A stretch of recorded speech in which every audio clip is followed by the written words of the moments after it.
channel. My name is Polelo Roberta Mkachwa and I go by the name Roberta M across all my social media platforms.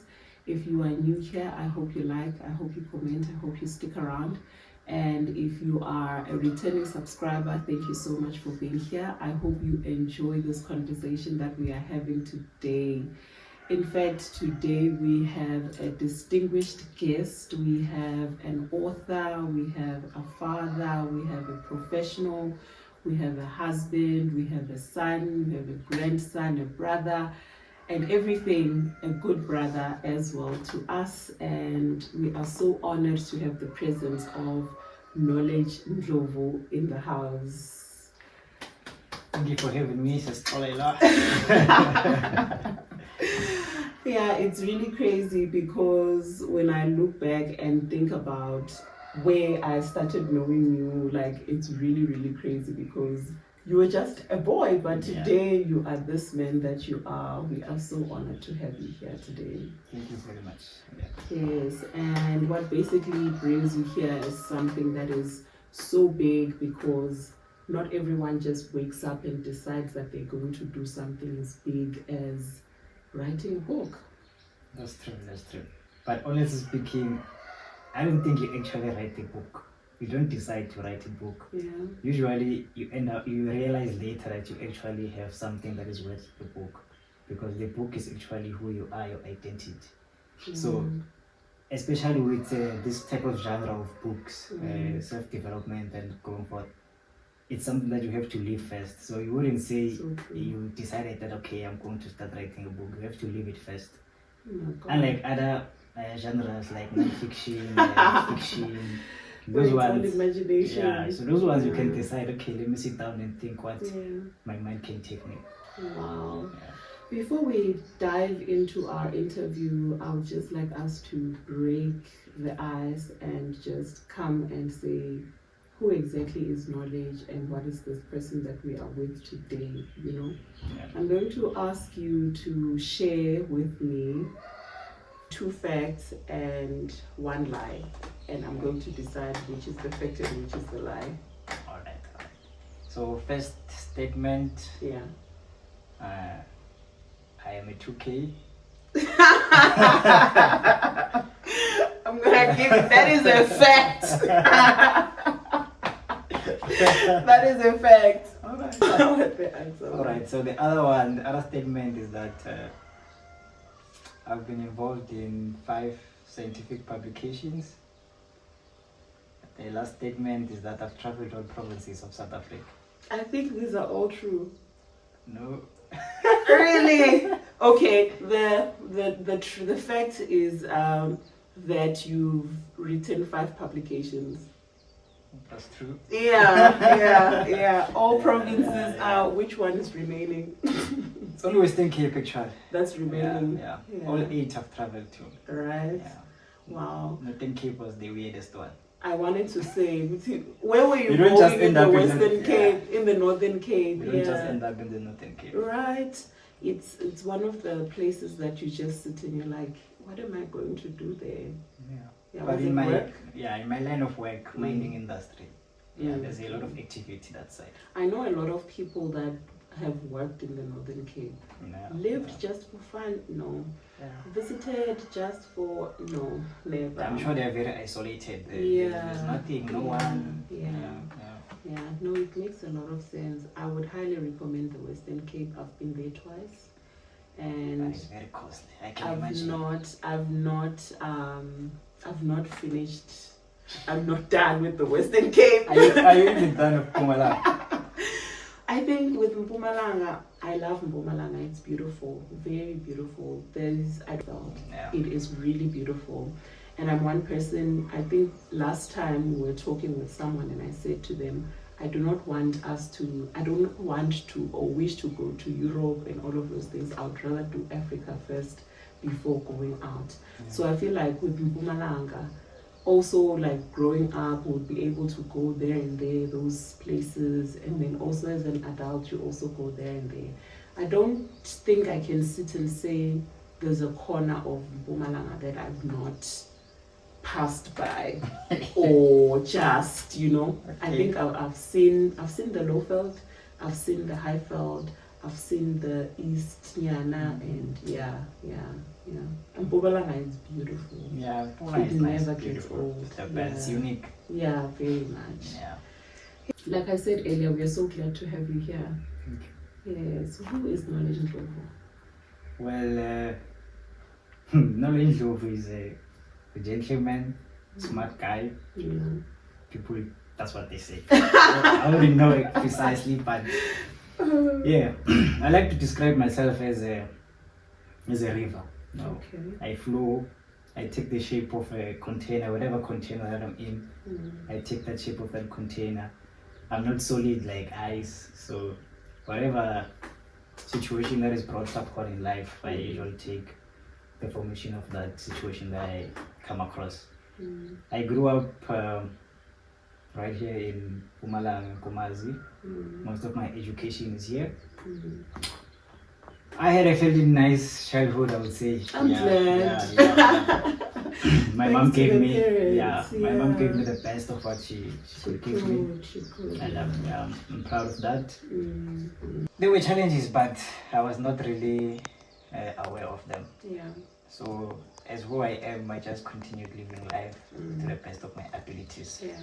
And I was quite a naturally gifted person in terms of mindset. So I didn't really try hard to move forward in terms of academics and being a child. So I always moved gradually. Yeah. And in life I came across like exposures in life that kind of questioned the way I was doing things alone, because as you grow older, especially when you become a teenager sort of, you tend to be alone a lot, especially if you move towns here and there. So when you become alone, that's when you start questioning a lot of things, how you do this, how will you improve this and that. So I think that's one of the key things that made me to actually put some gas on the accelerator in terms of my academics. Because to be quite honest, I was not the kid who was like performing greatly primary sort of. So I attended the. I actually read this in the book. I attended the Thanksgiving ceremony. And I expected to get something, and I did not. And then after that, I was like, no. Yeah, this was painful to me. So from there, I was like, I'm sure I can do better than this. I can achieve here and there, only if I concentrate and apply some effort. And I moved again to a different town. And then when I got there, I was given the opportunity to actually work better at my academics. And I applied well, and I did well, and I passed well. Started getting distinctions. And it felt good. And it felt good. Yeah. Then I went to varsity, the Eastern Cape Rhodes University. Alright. But like I mentioned before, I'm like a river. So I just told myself one thing, that pass my trick well, and I'll see in January what I'm going to do. Really? You had not applied? I had no idea what I was going to. I had a passion for architecture. Okay. So the property industry, that's when I really loved it. But then there's a portfolio you have to submit, like sketches and sort of. Is it before they accept you? Really? Interesting. So I didn't submit that portfolio. Okay. So I think it was UJ, so they didn't accept me into the program. And I had to focus on my exams. So I was like, I'll see in January. Then January I was lucky enough to be accepted at Rhodes for a BSc. Okay.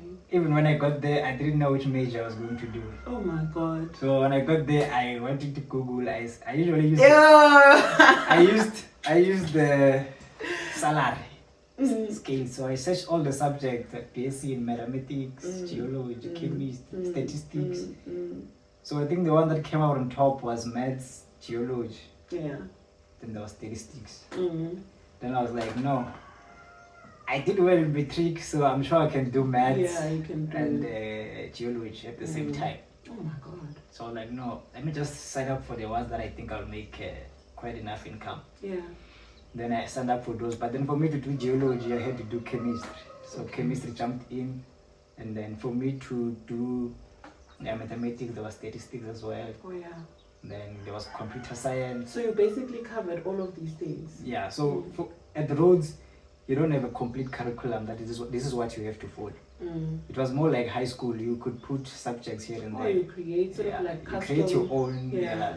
So I ended up even putting theory of finance, information system, computer science. Wow. So I think that gave me different ideas in terms of how the world actually works. So you basically threw your net and you picked everything. Yeah. I was like, if I'm going to flow, I'm going to need a lot of meandering to actually grab things around. That is beautiful. Yeah. And how old were you at the time? I was 17. Wow. Yeah, I completed when I was 16. You know, when you say you were a person that was sort of like naturally gifted, I feel like these are the things that come with that, because you don't just wake up and you're like, this is what I'm going to do. No. That is true. Because there's a saying that this is what even in Zulu, yes. So when you're born, your hands are always covered. So there's always something that you're carrying. So even whoever is out there, if they think that there's nothing they have or a gift or a talent, or even if they tried a different route and now it turns out that route is not working for them, maybe if they look what they were carrying when they were born, then there's something that they can find from there. Right. Yeah. So you're basically saying a person must go back and look at what they had when they came. Yeah. Throughout your journey in your life, what is it that you found easy to do without putting much effort into it? I love that. So for me, it was academics. I felt like if I can just pass, it could put me in a better position. At an advantage. Yeah.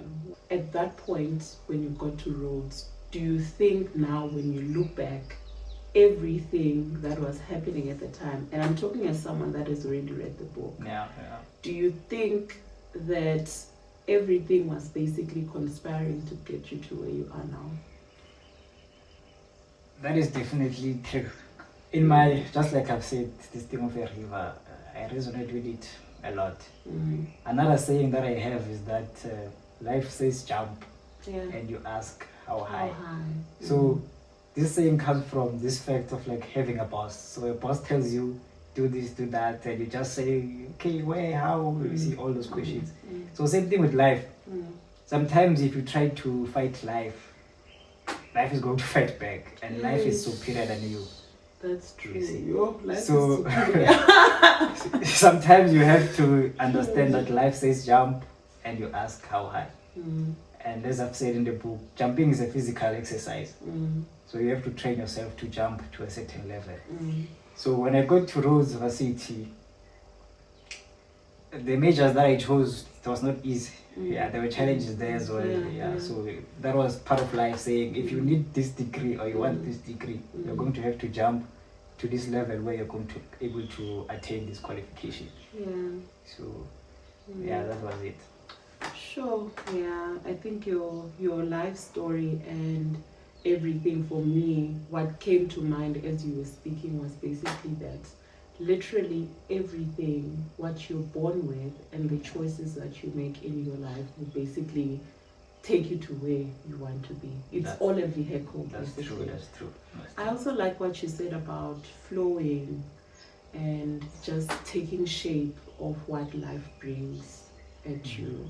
Because I feel like nowadays a lot of people give up easily, or there's not that mental will to do difficult things.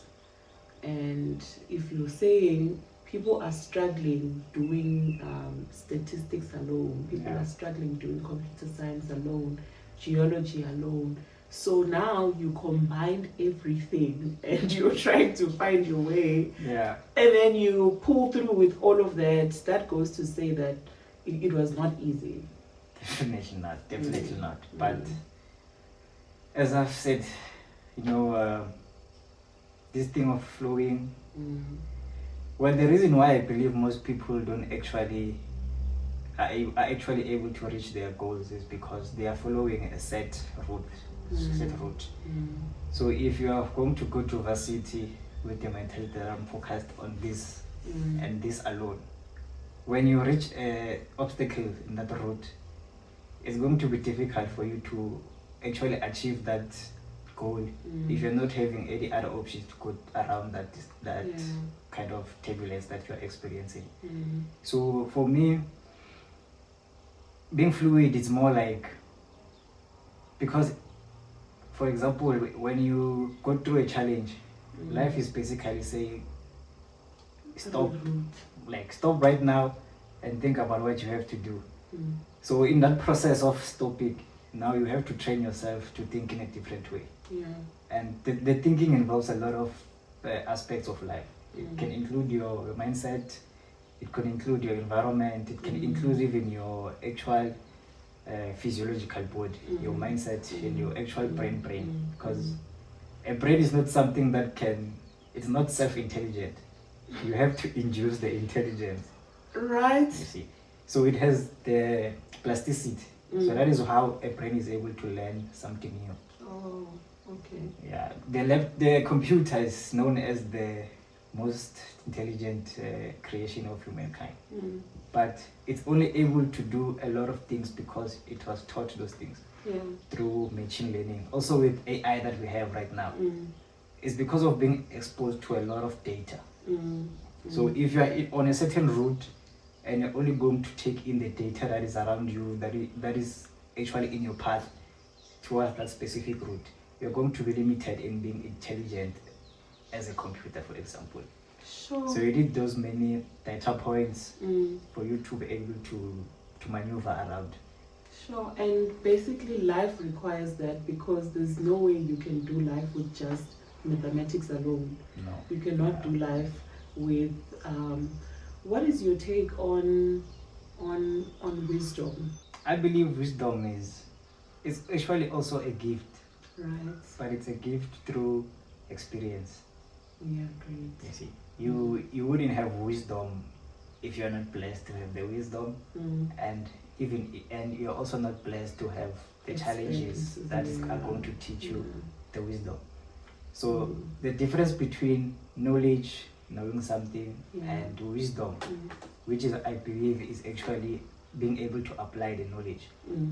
See, because there's also a saying that knowledge on ice is worse than ignorance on fire. Yeah. So if you have the knowledge and it's on ice, which is not moving, it's not going to work for you.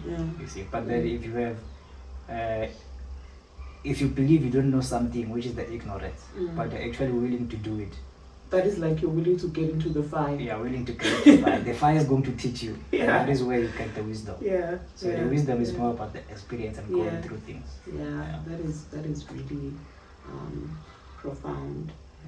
You know, as you were speaking about yourself, and you spoke about what you did, what you studied, and all of those things, and you left out something. You left out that you wrote this book. Career premiere. Yeah. What inspired you to write this book? Well, the book came about when I was on a journey of discovering more data points, more wisdom, more information that I can get from the environment I was in, from the world, from career, from entrepreneurship. So I wanted to combine as many data points in life that I can use to connect the dots, for me to draw a map that I can use going forward.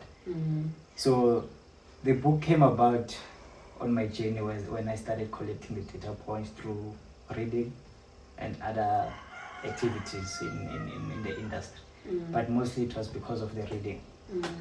So when I read, usually I read and then I write. If there's a specific principle that I get from the book, I write down the principle. And then in my own time, I explain it in my own terms. Your own understanding. Based in my experience, based in who I am, a scientist, based on my upbringing, how I relate with people, and how I imagine people to actually operate. So I did that for quite a while, some months, about 10 months or so. And after I've read a lot of books, I realized that I had a tripwire. So I realized that the tripwire that I was writing on is actually full now. It's actually full.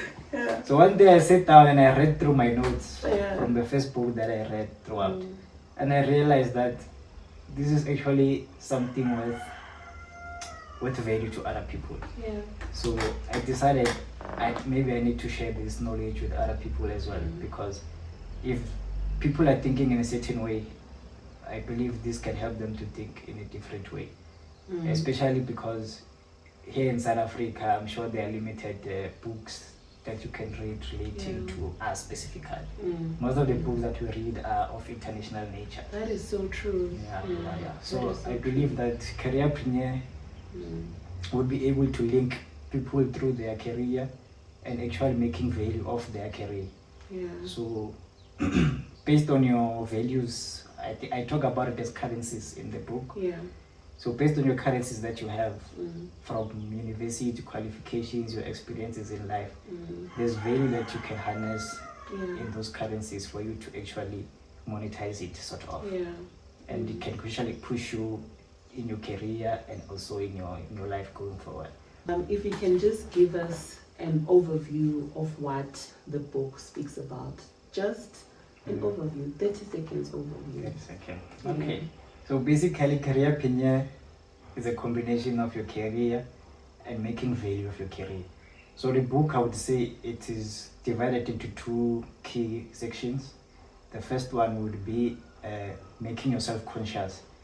You need to be conscious of environment, what is actually happening. You need to be conscious of what you are doing. You need to be conscious of what employment is. You know, people grow up, study, they want to be an employee, but they're not actually aware of what employment is. You know, just to touch more on that. Yeah, the 30 seconds I'm there. No, not at all. Yeah. All right. So basically, employment, especially in South Africa now, since we have a very high unemployment rate, this makes it a seller's market. So a seller's market is a situation whereby there's actually less of the product and there are actually more buyers than the product.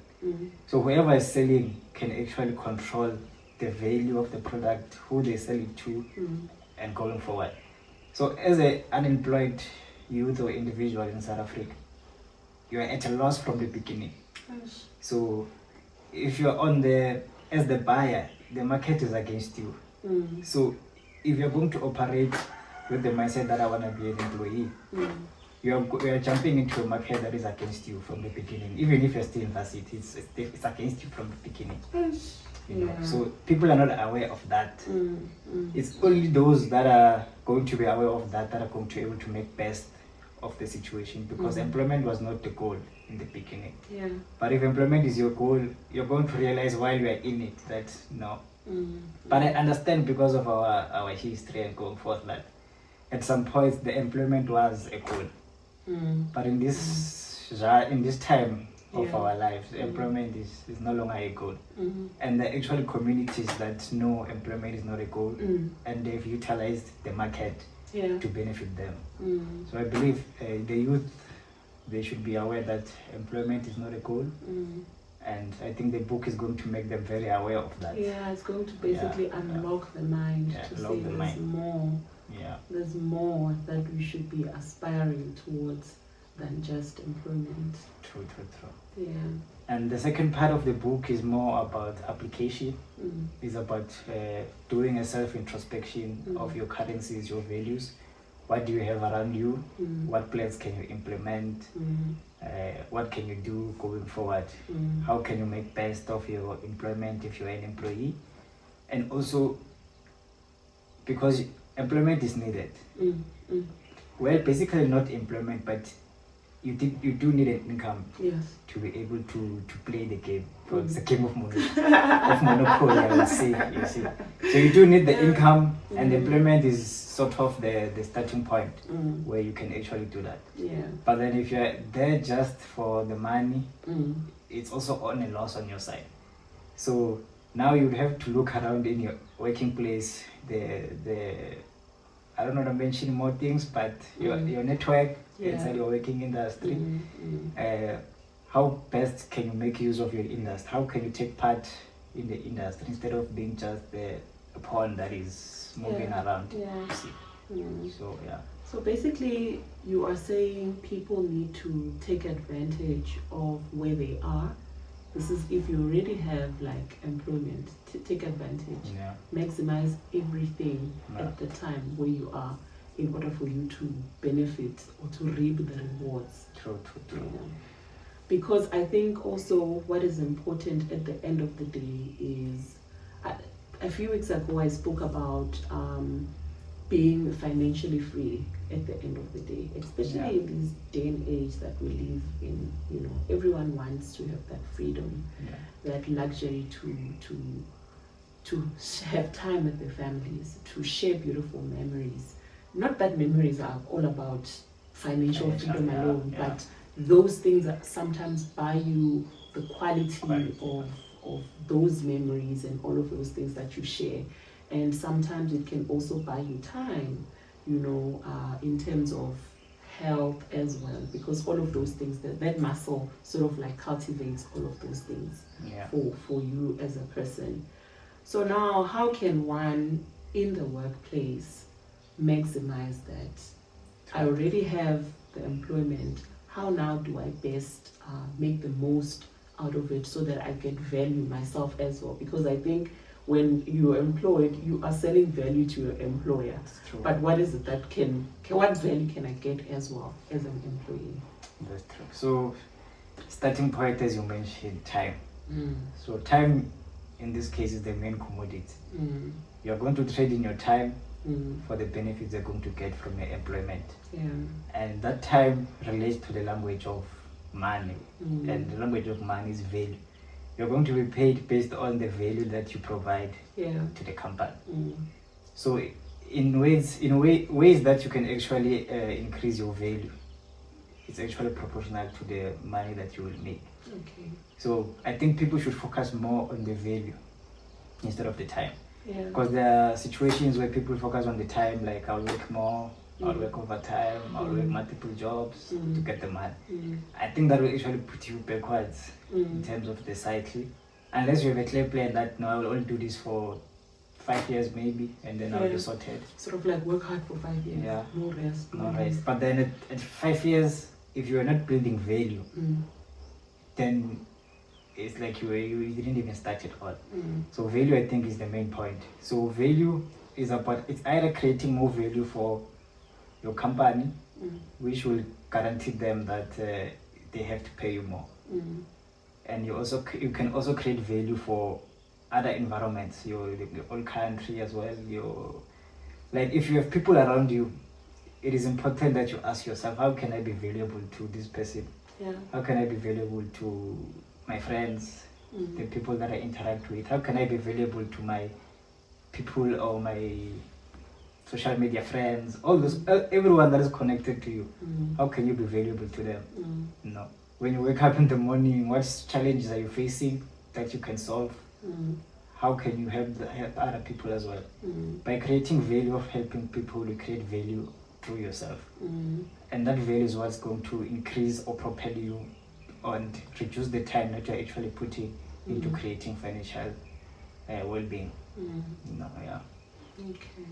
So now, if a person says, I'm unemployed, and basically I'm not a person that is sort of like, I don't have a career, how do I then maximize myself and put myself in a better position to take part in the game?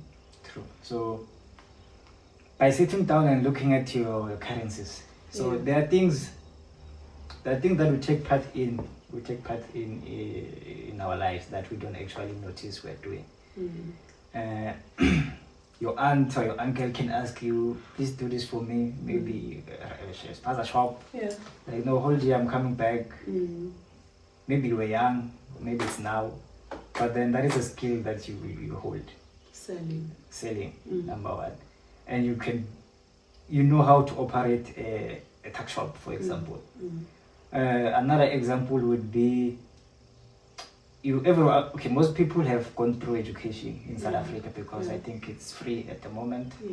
So in your educational life, whatever you have learned, you can actually replicate it and put it in a better way and create value through it to other individuals. You can educate other people, you can teach other, because right now there are people who have degrees, but they will say that they are unemployed and they don't have value. They can't create anything out of the degree that they hold. Yeah. But I believe if they look deep into the degree that they hold, there's value in that degree. You see, I was exposed to many majors university, so I believe I'm more exposed into many values. You know, there's computer science, there's geology. If you did teaching, there are many values in there. Yeah. You know, there are many educators right now that don't hold degrees. They have a training but not actual degrees. Yeah. As someone who studied a teaching degree, you can create value to an educational institution. So at the beginning, if you're unemployed, people might not pay you for the value that you have. But once they see the value, that is when they can start pay you and like you can not really pay you, but they can thank you. Because when you're starting, you can be thanked in many ways. You know.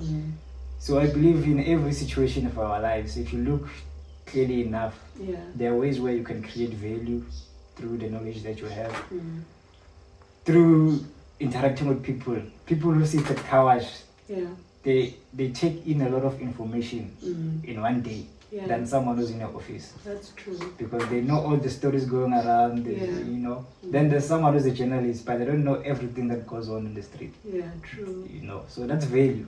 And networking. And if someone is on the street can network with someone who's in the office, a journalist, they can create value that can be beneficial for everyone. That is true. So every qualification that you hold, if you link it with the right industries, there can something that can come out of that. Do you believe that natural gifts or things that we're born with, like you said earlier on, can be something that we use? Say now you hit a wall in whatever way. Yeah, I believe so. Because, for example, me, since I believe that education is an easy route for me, I can do as many qualifications as I want if I want to, and I wouldn't have a challenge.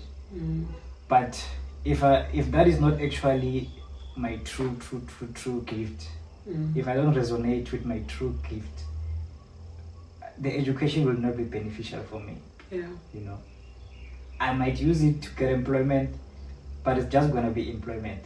I won't be able to create more value by being an employee. You know, but then if I study and then just like the book, and then I use the knowledge that I have to educate other people, now I'm compounding the effect that the education I have is going to create value for others. You know, so if you have a gift, even if you're not aware of, but then it starts from identifying the things that you can do easily with no effort, and from there you need to link it with other aspects of the value chain.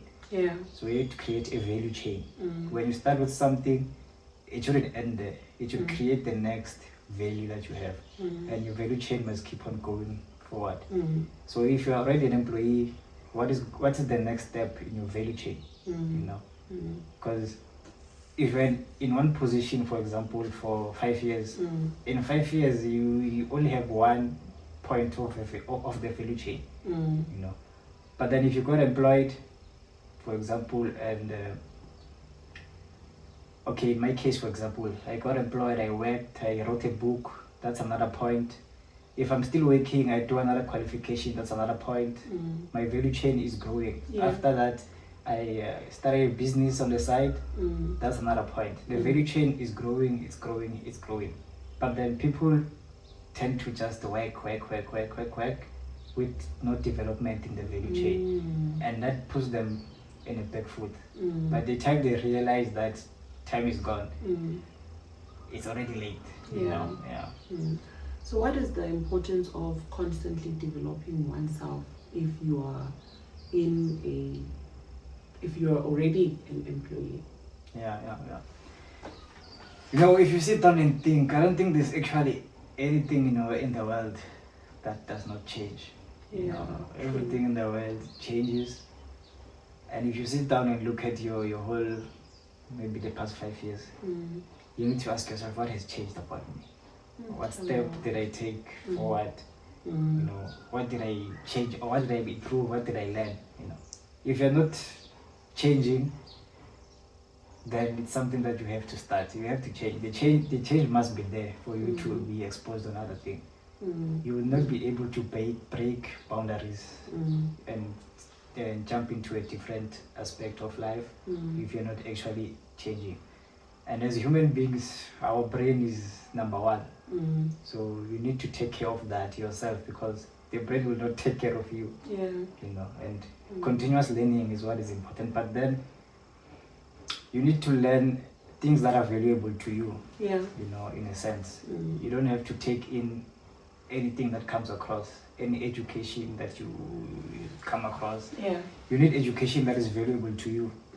You know, many people, they sort of complain about the education system that we have in South Africa, that is teaching people to be employees alone, and they're not entrepreneurial. They don't learn hand skills. No, but when I was thinking this other day, back in the days, our grannies, they were doing a lot of handwork. And there was a struggle to actually, for the youth to actually do science now. But now they have the science. Now they want skills again. You know, so I think it's going to be a cycle. So you need, it's a matter of choice. You know, and choice comes with money these days. If you don't have the money, you're not going to have a choice. You know, but then if your finances are doing better, you can choose the type of education that you want. You know, but then not all education has to be paid for. You know, people are a form of institutions. You know, you can actually tap into people's experiences as well, get information from them, and then you learn. From that learning, that education as well is going to give you the next light, the next clue of learning.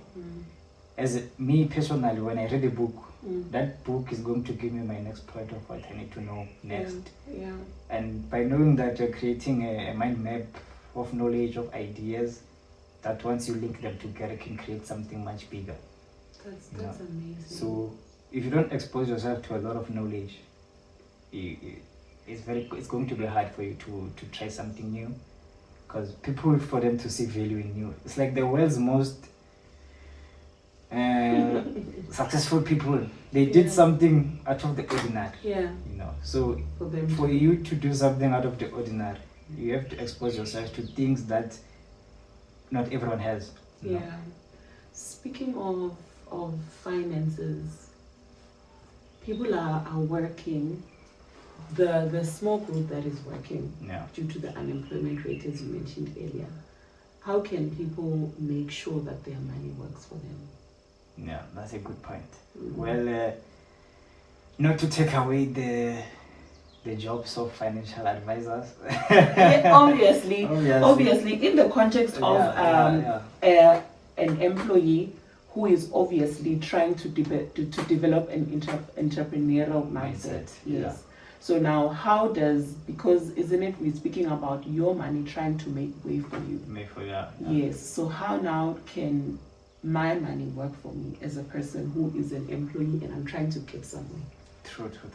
So what I would say is that most people, they would think of, how do I multiply this money that I have? The first thing they have, how do I multiply it?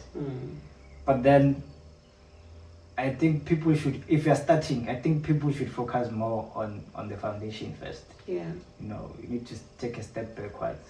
You know, when you build your house, you first take the foundation going down before you start building upwards. So I think people should be investing in their self first before they start looking around how the money can multiply. Because if you get the foundation right, you might even not have to take the money directly to go and work for you. The foundation can actually create the systems that will do the working for you. You know, so first thing is investing in yourself. You know, people have different understandings of this, how to invest in yourself. You know, it can be reading books per month. You can actually decide, I'm going to buy a certain book. I'm going to take a course of this. I'm going to do this and that.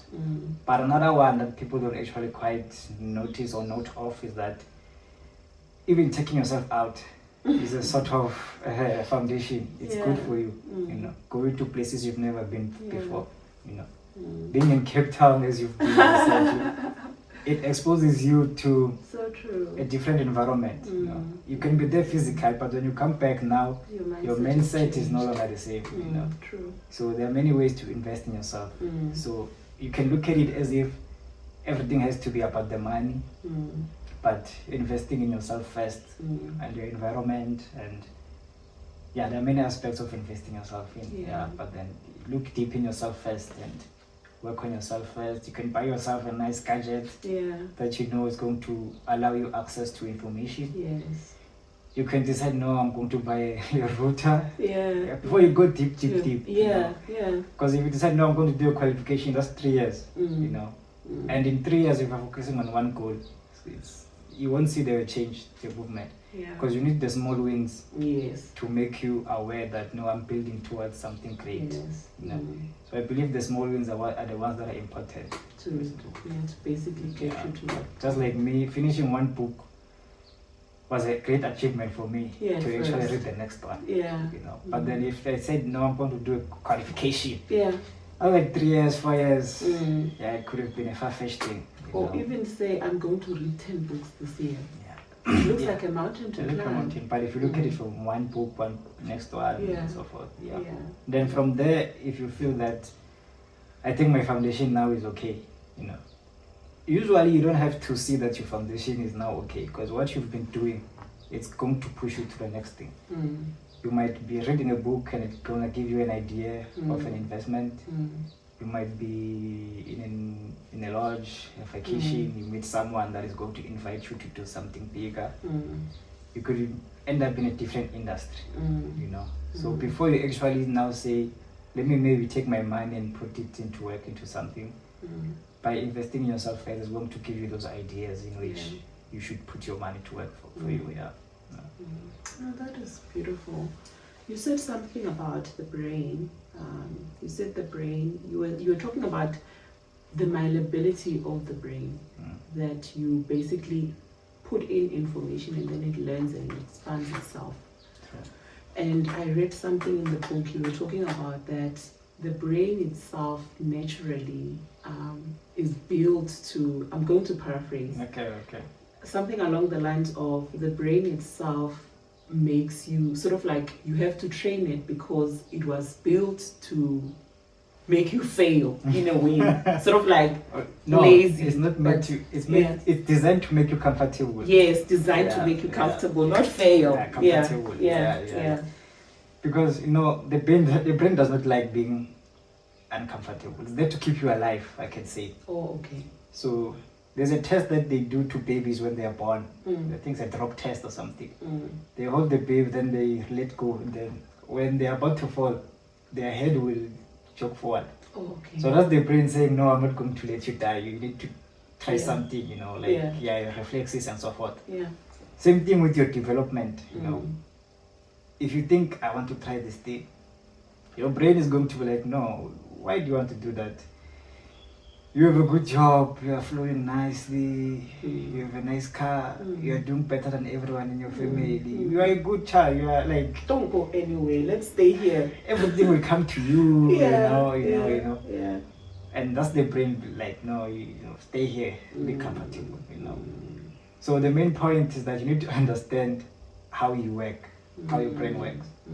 So now it's going to help you in a sense that if you try to do something and your brain or personality tells you that no, this is going to be hard.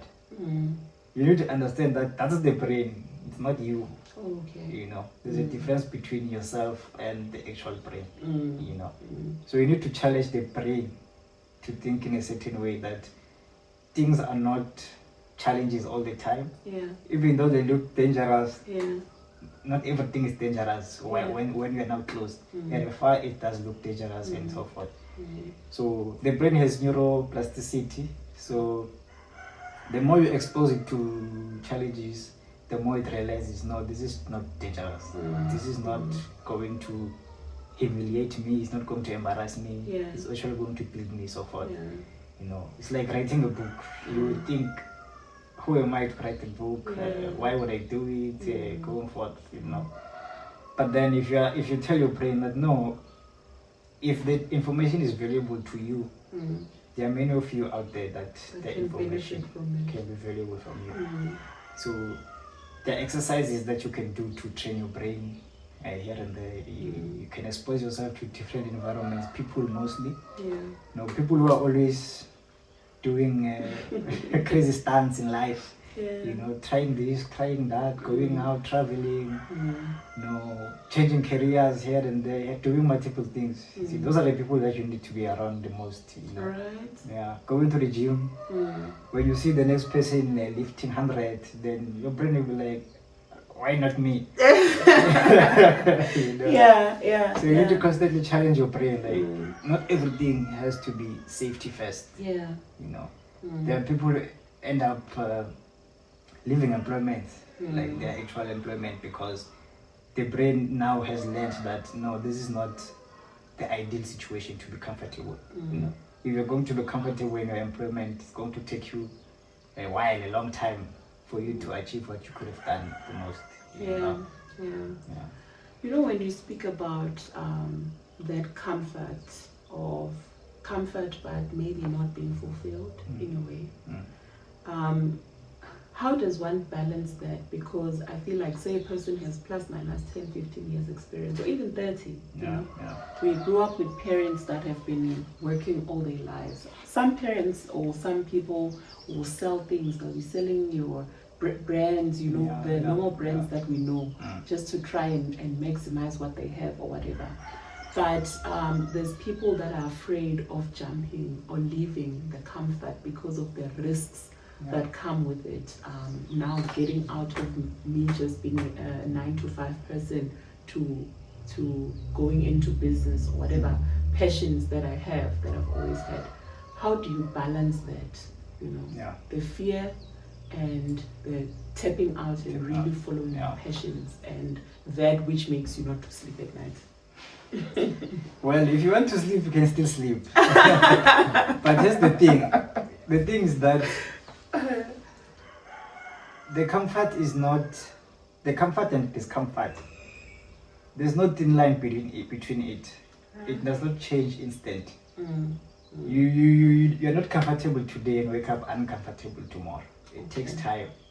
See, it took time for you to be comfortable in your workplace. It's going to take time for you to be uncomfortable. And by the time you see that I'm uncomfortable now, for real, it's going to be a different story now. So you need to, the balance is in between. You have to be here. There's the comfort, there's the not comfortable. So you need to stay in the middle. Don't go here, don't go here. If you are in between, I think that is enough for you to, it's going to grow you gradually. You don't have to quit your job. For me, my key principle is that you have to create systems. For example, me writing a book is going to take me the rest of my life for me to talk about the book. The book is going to create value for me for the next 40 years if I live more than that. I have 40 years to make value of this system. If I decided, no, I'm going to sell a product, if that product is out of the market in 5 years or a year even, I'm going to have to come up with another system. The example that you made about people selling brands, if that is your starting point, it's a very good idea, for you to do and move forward. But if you're not building a system, you're not supposed to see it as an end point. When that ends, if that is the income, you need to take that income into something else going forward. So that is you moving the value forward, But then if you're going to decide like, no, I'm going to have a side hustle while I'm employed, you're not creating value, And other people also talk about generational wealth. And breaking generational curses, so forth. But for me personally, graduating, you're not breaking any generational curse. You might be the first one, but if you die, there's nothing. Then there's actually no one who's graduated, because now you are gone. That degree is not going to work anymore. So if you have something of value, you have to use it for the next generation going forward. If I pass away, the information here and will live on. And the rights for my family to keep on publishing this book is going to be forever, you know. So it's good to think of systems that are going to push you. A company that will push you, not a company that's going to give you money. Not a company that's going to give you money to buy a better car, better house, you know. If that will come as a benefit. Yeah. You know, but what is important is the system. How long is it going to run for? Yeah. You know. As I was reading the book, like I came across a chapter where you speak about life being spiritual. Yeah. Yeah. Like, what does that mean to you? Or yeah. So, you know, as an individual, you know, people tend of sort of to confuse your soul, spirituality, and religion. Like this is a triangle of things. Usually it's interrelated, yes, but it's totally different things sort of, you know. So spirituality, it relates more to how you interact with everything around you, you know. How you interact to plants, how you interact to human beings, how you interact to other physical things, even things that don't make sense. You know, most of the greatest scientists, you know, Einstein, I think most of the things they were able to achieve is because they were spiritual towards their studying, you know, how to understand how the world works, you know. For you to understand how certain physical laws operate, you have to approach it in a spiritual sense, you know.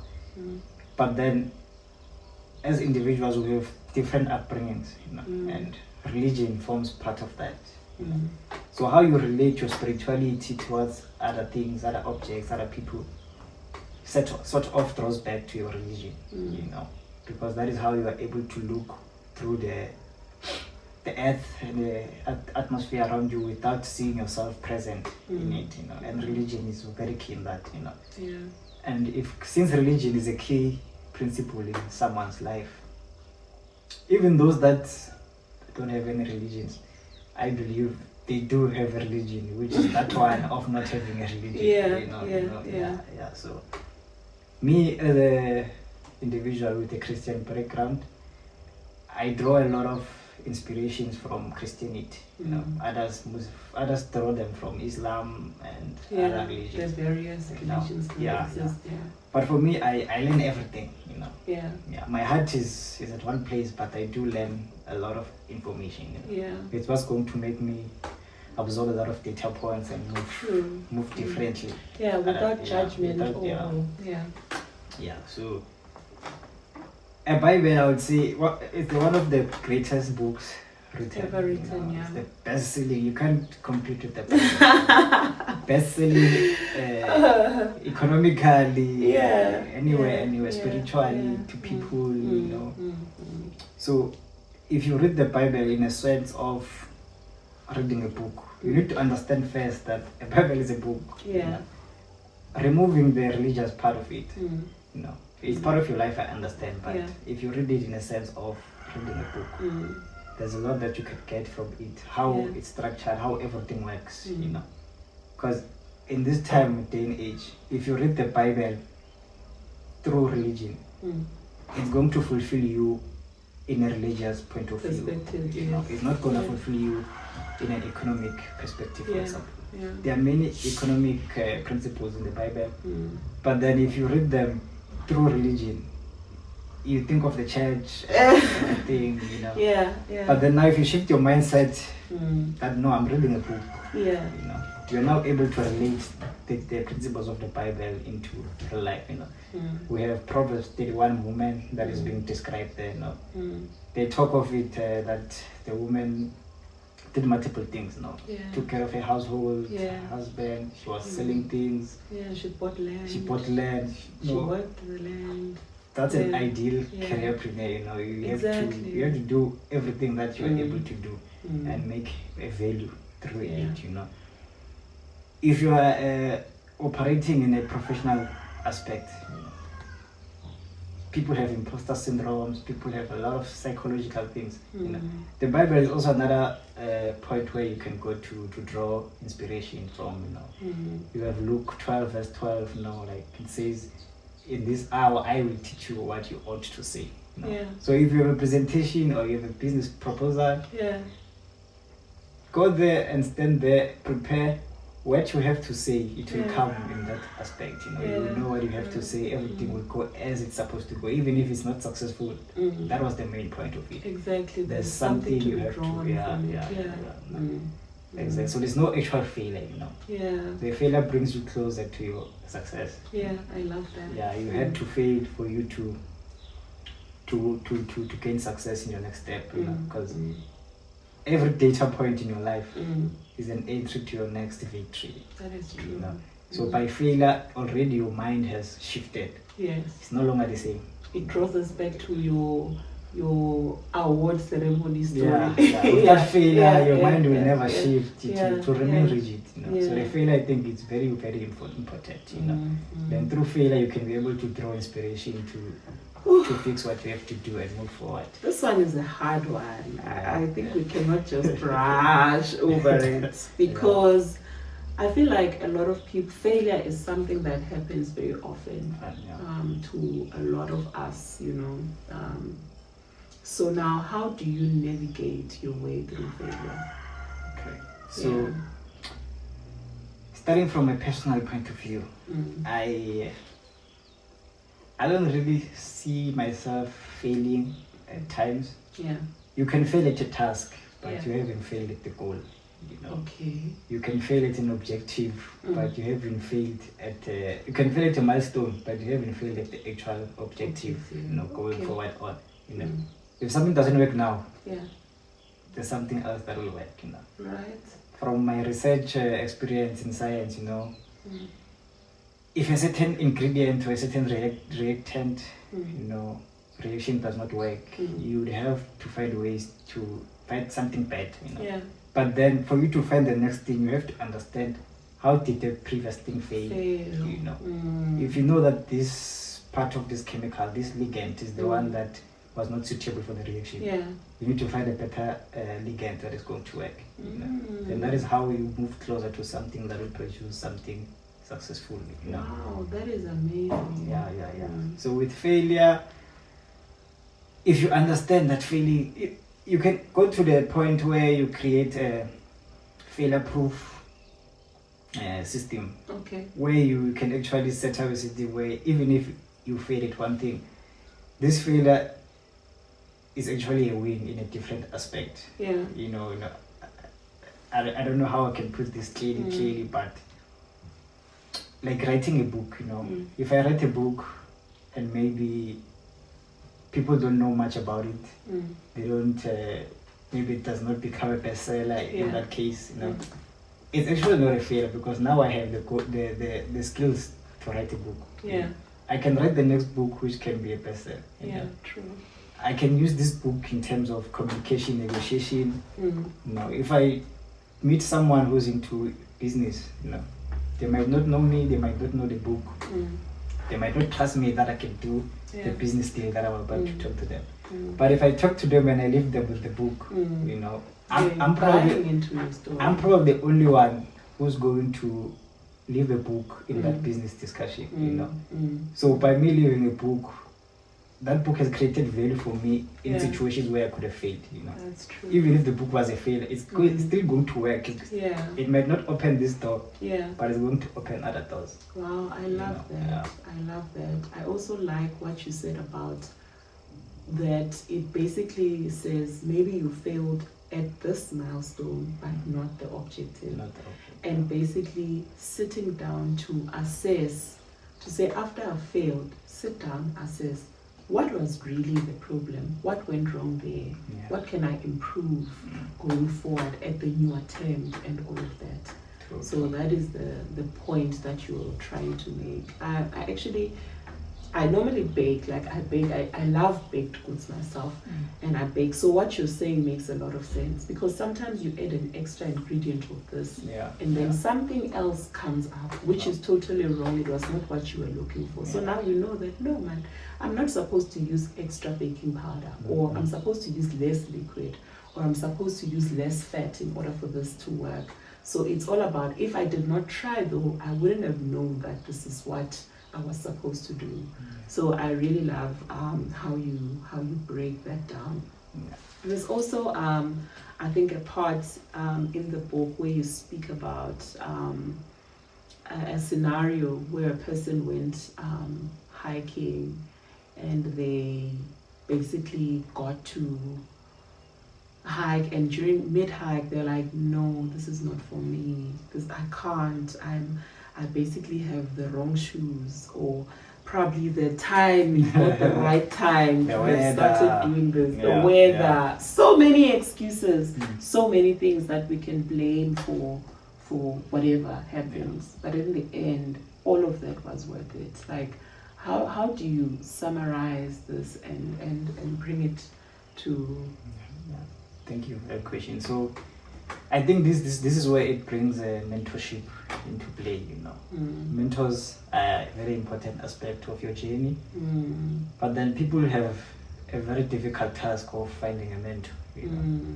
If you don't know who is going to mentor you, or because not every industry has a mentor, you know. If you're in an industry that is supposed to create novel things, new things, there's probably no one. You're probably the one trying to do something. yeah. But if you're lucky enough to see it, like, no, this person can be a good mentor to me.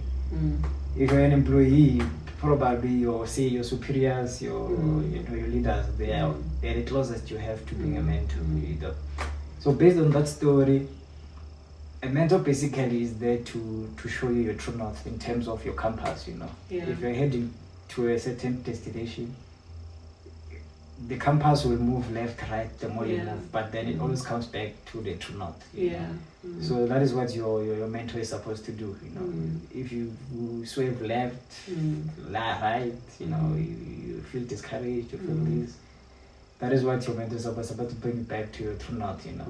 You can make, we are all human beings, you know, sometimes it's tough, but then if you know that at the end it's going to be worth it, you know. In that scenario, when they reach the top, they were both happy of the view and everything else, you know. But then the journey is definitely not nice. So people might want the view, but they don't want the journey, you know, the hardship and so forth, you know. And in most cases, you want a view that you have an imagination of, right? You know? But then not everyone has that imagination, you know. So the fact that you're the only one that has that imagination, it's sort of like a God-given talent, you know. If you can imagine something, then it's only you that can make it true. You know. So, but then even your mentor, even if they're present, they don't know what your imagination is. Even if you put it to them into paper, into everything, they won't really take you there, but they are there to guide you. You know. You have to be the one to make sure that your imagination becomes true. Because in a way, you're the one that holds the compass. You're the one that knows.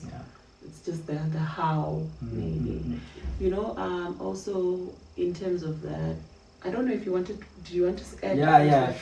If it's a business aspect, if you have a product or an invention, even inventions that are stolen from you, they will never hit the market the way you wanted them to hit the market. Right. You know? If you have a product, no one will market it the way you would have marketed it. You are the one that has the dream, the imagination. You know?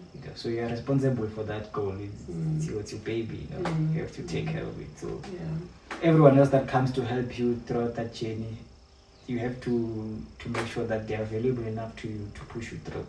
But then it's not necessarily that they are going to take over and do the thing for you. Even if you're going to pay them, you are still the one who's responsible for everything.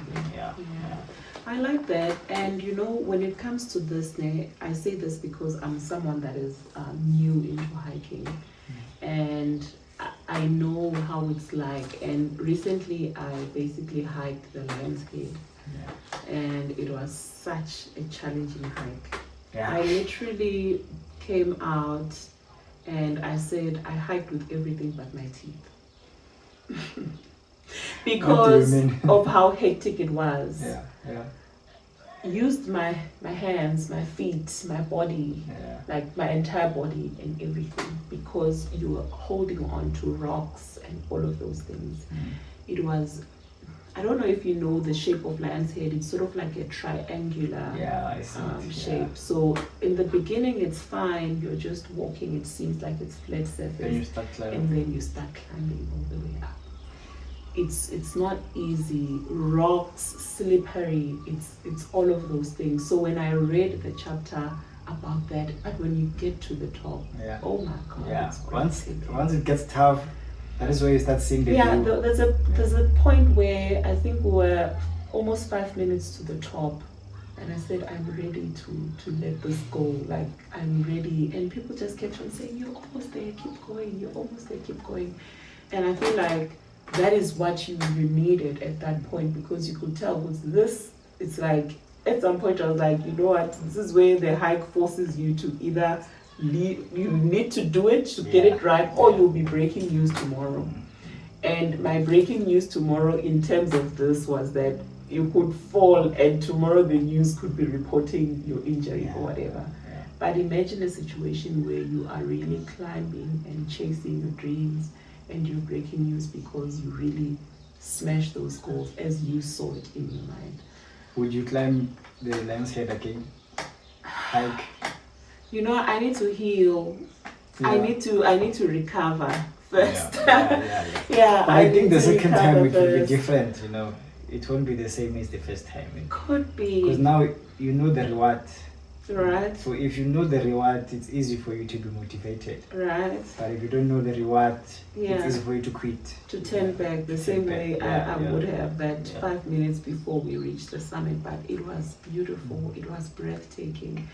All I wanted to do was just praise because of how beautiful it was, and taking it in was so beautiful. The views were worth it. Yeah. So I guess that is what I picked up from that hike, to say that all the sweat, the aches, the sliding, the everything, it was all worth it. Yeah. In the end, it became worth it. So I guess for me, that is what I pick up the most, to say that it's not going to be easy. It may be easy along the way, like there were parts where we're like, oh my God, it's so easy now. It's so nice. And then you reach a point where there's a mark that says danger zone approaching. And you're like, what? You understand? Yeah, So yeah. I think that is the beauty of life. There's the easy parts, the difficult parts, but the most important thing is just to basically stay the course. Yeah. And know that it's not about where you are now, and it's about reaching the goal that you have in your mind, that you saw it, to visualize it. Because dreams can be haunting as well. That's true, that's true. Yeah. But then, just like I mentioned earlier, that, you know, back to spirituality, you know, Mm. everything in our life, you know, is related one to the other, you know, physics, economics, maths, everything. Lion's head, it starts flat, then it goes deep until you reach the top, you know. So it relates to a lot of principles we have academically. You know. Yeah.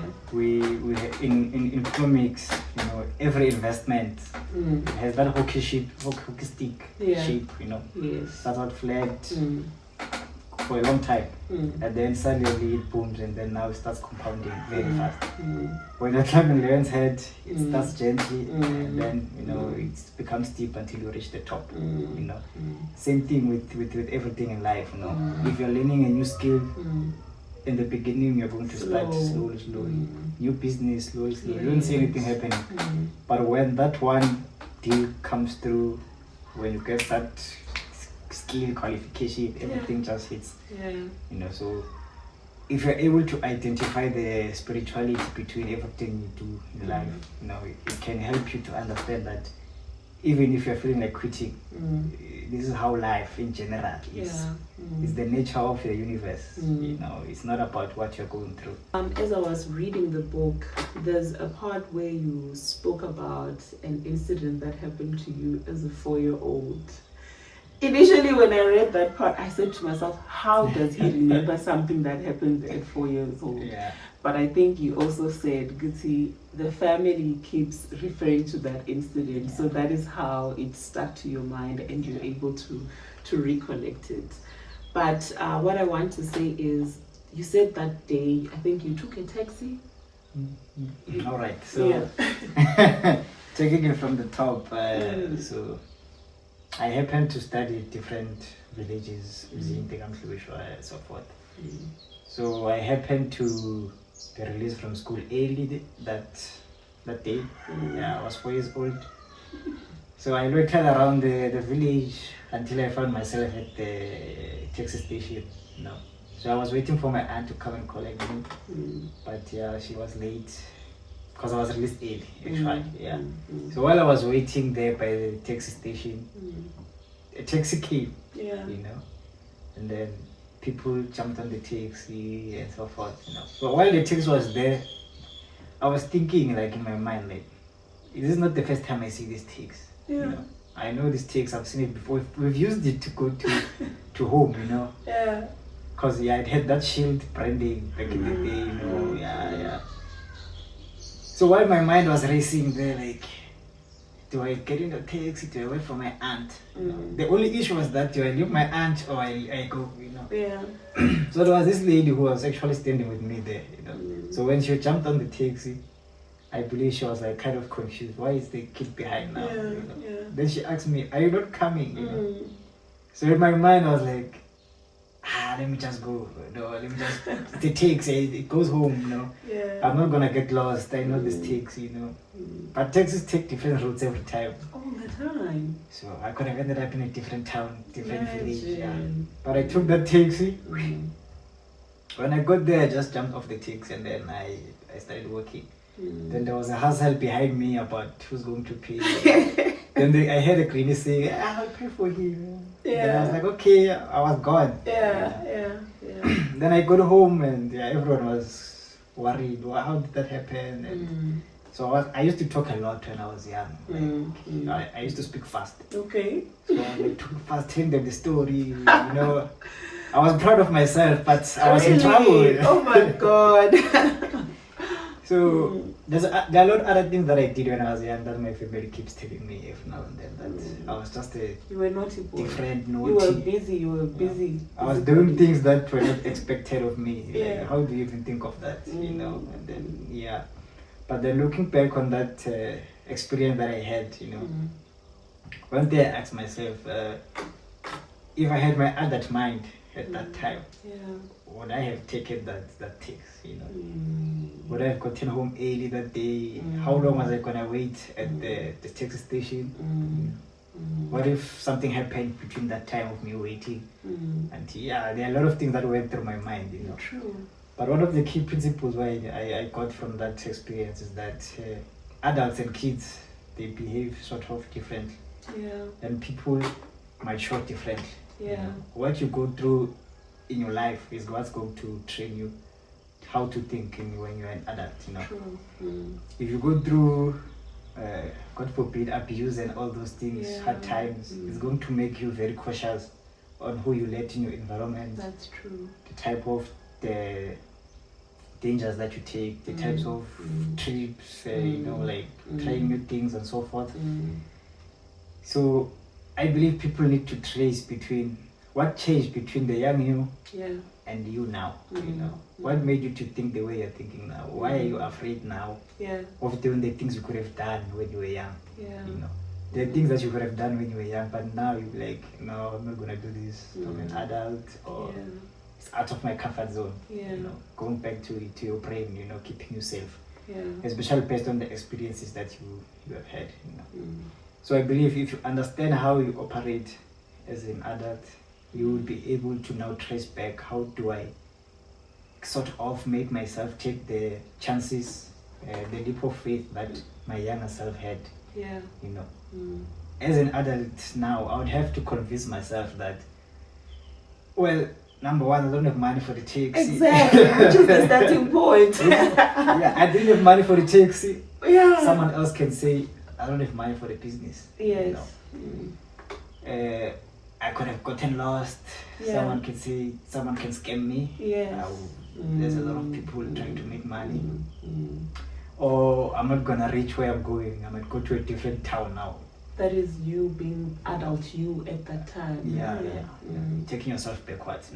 So now you need to find middle ground. Like, why do I think because I got I got home early when I was young. Yeah. So if I'm an old adult, how do I ask myself how do I get on this taxi, get home without having the money? You know, that lady helped me. You know, if you're an adult, then you'd have to maybe ask someone in the taxi, or you look around the environment. What can you do around that can make quick money in that sort of case? You know, if maybe you're in a taxi rank, you can push a trolley for someone, their luggage, that they can pay you money to go home. You know, so as a careerpreneur, you have to think that in this environment that I'm in, what can I do to satisfy my next goal? You know, for me to get home, I needed money. I didn't have the money, but it happened anyway. I'm an adult now. What do I do to get that money? You know, that's the, you know. So you don't need a lot of things. You just need to understand your point of reference, and then how you go on moving forward. I like what you're saying, because basically from this incident, what I'm picking up is that there's a blessing in both. There's a blessing in having the childlike mindset, and then there's also a blessing in being the wisdom of an adult person, like you're saying. To say that you need to now merge both and come to the middle and say, okay, fine, despite this, I'm going to do that. Despite the fact that I'm scared, I've got responsibilities. My family probably needs this last money that I'm going to put in as capital or whatever in the next business or project. But at the same time, I need to come to the middle ground. I think that is beautiful, because there's beauty in both. We cannot take away the wisdom, the experience. Exactly, and also that childlike thinking. Like you're saying, the benefit was that you got home early.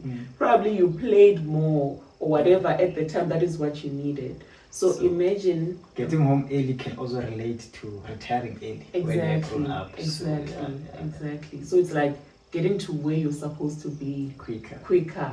Wow, that is so beautiful. I think you also made reference to now, in fact, that you maximize what is around you. I think in the book you made reference to, for example, the Nyaupe boys outside. Earlier on in our conversation, you spoke about the Kawash guys that are sitting there. That sometimes they may be often overlooked, but there's something that they still bring into the table or to the economy, and to getting to the next step or to the next point of where you become. How then do you maximize or work around what you have? I think it was something that is really worth pondering about. So the Nyaupe story is not actually my story. Oh, okay. It's not my story. I got it from a book that I read, Nomayin. Oh, okay. So Nomayin comes from the things that Nyaupe guys say. Nomayin, it was a... Oh, yes, true. So I read that book, and as I always think when I read a book, I always think, how can I apply it in my own aspect, you know? So he was just talking about how employees are relatively the same as Nyaupe guys. Like, they wake up every morning, do what they have to do to get paid. They want the money to get the Nyaupe, which is the drug, for them to be, you know. Then some, not all of them, but most employees are like that, you know. They wake up every day to get the salary every month. So that is the reference that he made. You know? Then on my side, I thought to look into, like, deep into it, to the economics of it. You know? Nyaupe guys, they actually have value in them. You know, they can run an industry on their own. You know, they recycle a lot of material, valuable, you know, no money, copper, whatever, you know. They can run a metal refiner on their own. But the thing is that they don't have the skills, you know.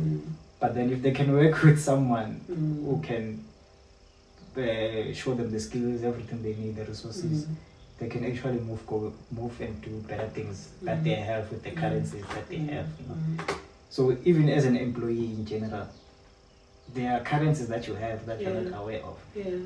Even a Nyaupe guy can have currencies, make use of those. There are multiple more an employee can use, you know, around them, what they can do here and there, you know. When you say currencies, what exactly do you mean? So currency is not money, you know. Because people think rands, dollars, so it's not really money. I call it currencies because it's value. You know? and value relates to the language of money. Yeah. So I call it currency because of the value. So a currency is something that you have of value that you can convert into something else that is valuable. Yeah. It does not have to be money, but then eventually the goal will bring you income. Yes. But it's important to focus on the value, and the money is a product of that. Yeah. So that is what a currency is. If you hold a qualification, that's a currency. Yeah. If you have an experience, whether good or traumatic, or any life challenge that you went through, it's a currency. Yeah. I think you also mentioned something about the power of negotiation skills that they have as well. Yeah. And I think that is just something that we also need, you understand, in order to break forth in business or whatever. Those are the type of things that you would also need to basically get on to the next step. Yeah, so I think I recently read something by Nuzipho Shabalala. She says communication is the starting point of action. Right. So if you're sitting at home and you're an employee, you want to do something better, you want to grow, and you don't know where to start, the communication is the first. It's also a first step. Yeah. If I need people to know more about the book, I need to communicate it. That's true. If you want to try a business adventure, you have to communicate the business to people. Yeah.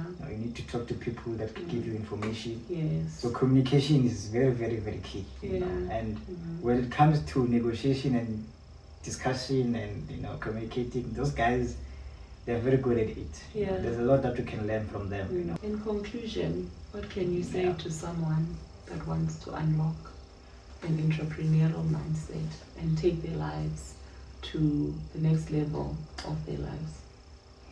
So for someone who wants to become a careerpreneur, what I would say is that first you have to develop the career. So if you're unemployed, you have to use your currencies, your values. Career is not employment alone. Have the career, then from the skills that you have, then you can create the entrepreneurial part of it. If you have a degree, any sort of degree, there's value in that. For example, from science, BSc that I did, there are many principles that I took from there that have created value in terms of communication to other scientists or humans, because as a scientist, then that's where you only study science. You know nothing about accounting, economics, but then in life you need all those aspects together. You cannot be a scientist alone. Also need psychology. So even though those people are supposed to assist you, but if you're able to interrelate all those aspects into one degree that you did, it can be much better. It can be much valuable to you.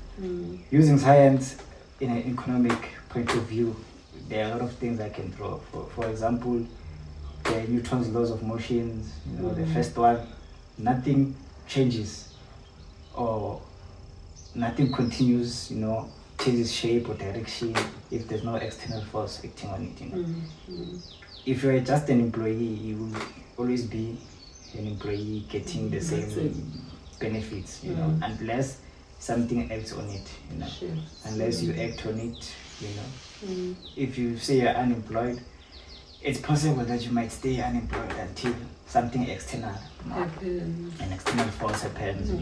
You could read a book that becomes an external force to you, and you decide not to change this and that. Then you start moving. Then you move on to the next laws. Second law, force is equals to mass and acceleration. If you want to apply that in any way in life, there are things that relate to force, there are things that relate to your mass. Mass is usually yourself, the goals that you have, how big, how small. Acceleration is how fast you want to get there. Okay. If you want to retire early, you need a lot of force to apply. Okay. So this is how you can use science in economics, for example. And then there's the third law. If you have a business, you have a product. If you give it to people, people give back to you. Reviews and all that. So once you get the review, you have to use that information to better improve your product going forward. That's that law of motion. You smile to the world, the world smiles back at you. More of them, it's the conservation of energy. thermodynamic sort of, Yeah. So you cannot create energy or destroy it, It's always there. It's always there. It's just transformed from one form to another. To another. Electrical energy to light, heat to boiling water and mist, gas, Yes. So even money, you can't destroy money. It's illegal. It's illegal. You cannot cut money. It's illegal. Yeah. And you cannot make your own money. It's illegal. Exactly. So this is just relating more to the energy or conservation of energy. Yeah. And then so now you have to know, how do I manipulate this energy of money? Yeah. When you get it, how do you make this energy more valuable? Now you take your money, you put it into principles or aspects that create more money. You take the money, you buy something valuable back to yourself, a book, an experience, vacation, a cause. You converted money to a value of knowledge. Yeah. Now take that knowledge, you decide to open a business, start something, teach, tutor. Now it's converting to a different energy. Amazing. So forth. The energy is moving to other forms. And once you have started that conversion of your energy into other forms, you can actually come across challenges as well, about failure and so forth. But then in life, just like aeroplane, the fact that it curves around the globe, there are many things in life that are curving around a certain thing, When you drop a ball from a height, it's called the Parkinson curve. If you want a ball to get to a point much quicker, the quickest way is by using a curve, almost as a semicircle, a straight line to the point where it's much slower than the curve, because the curve drops quicker than a straight line. Oh, okay. So by dropping fast, you create more momentum for you to push you up, when things get difficult. So you need to drop yourself in the deep end, for you to get the good momentum for you to push you through when it gets hard. But then if you go for simpler routes, the momentum is there, but it's gradual. So it takes much longer to get to where you're going. So you don't need a straight line route for you to get to somewhere. You have to find ways. You have to be flexible with a curve. Straight lines don't really work in nature usually. So basically, what you're saying is that let us make taking even the routes less traveled more often or accessible to ourselves, so that we can achieve greater results. Think outside the box and not just follow the traditional things that we see in society, because they do not yield much result. True. Not even in society alone. In everything in life. Just see things that are not there. See the maths in English. See the psychology in science. Psychologists can tell you, take some time off, go to a park, anywhere, relax. There's science into that. You're releasing into nature. Walk barefoot. Walk barefoot. Walk on sand. There's a science in that. So as a person, you have to see what is there, but that is not actually visible to everyone. Wow. This was such a beautiful conversation, basically unpacking the book that Knowledge wrote, which I feel like a lot of people can benefit from. A lot of people can benefit from the conversation, because honestly, even from the onset, what was most important to him was sharing or conveying the message to so many people. So as soon as we all tap into this, I feel like we can develop an entrepreneurial mindset, and we can just grow and move on and be better people and reach our greatest potential. The book is available on Take a Lot, and if you also search Knowledge Siyabonga Ndlovu on Instagram, you'll find all the details concerning the book. I hope you guys go and buy the book and just develop ourselves, especially now in the season where it's all about changing our mindsets and also creating new goals and new routines for ourselves in order for us to grow. So I hope you do buy the book, and I hope you enjoyed this. Thank you so much. We have reached the end of our interview. I hope you guys enjoyed this, and I hope that you learned so much from the author himself, and that you'll be continuing to purchase the book as previously advertised. So if you've reached this part of the video, I hope you like, I hope you comment, and I hope that you share with others to share with others on how we all can approach wellness in an inside-out approach. It is so beautiful to start the season with aspects of being well financially and just trying to get our ways in the right place also in that aspect of our lives, because all in all aspects of wellness are necessary for us to approach holistic wellness. I hope you stick around, as I hope you share with others to share with others so that we all can approach wellness in an inside out approach. Thank you so much for being here.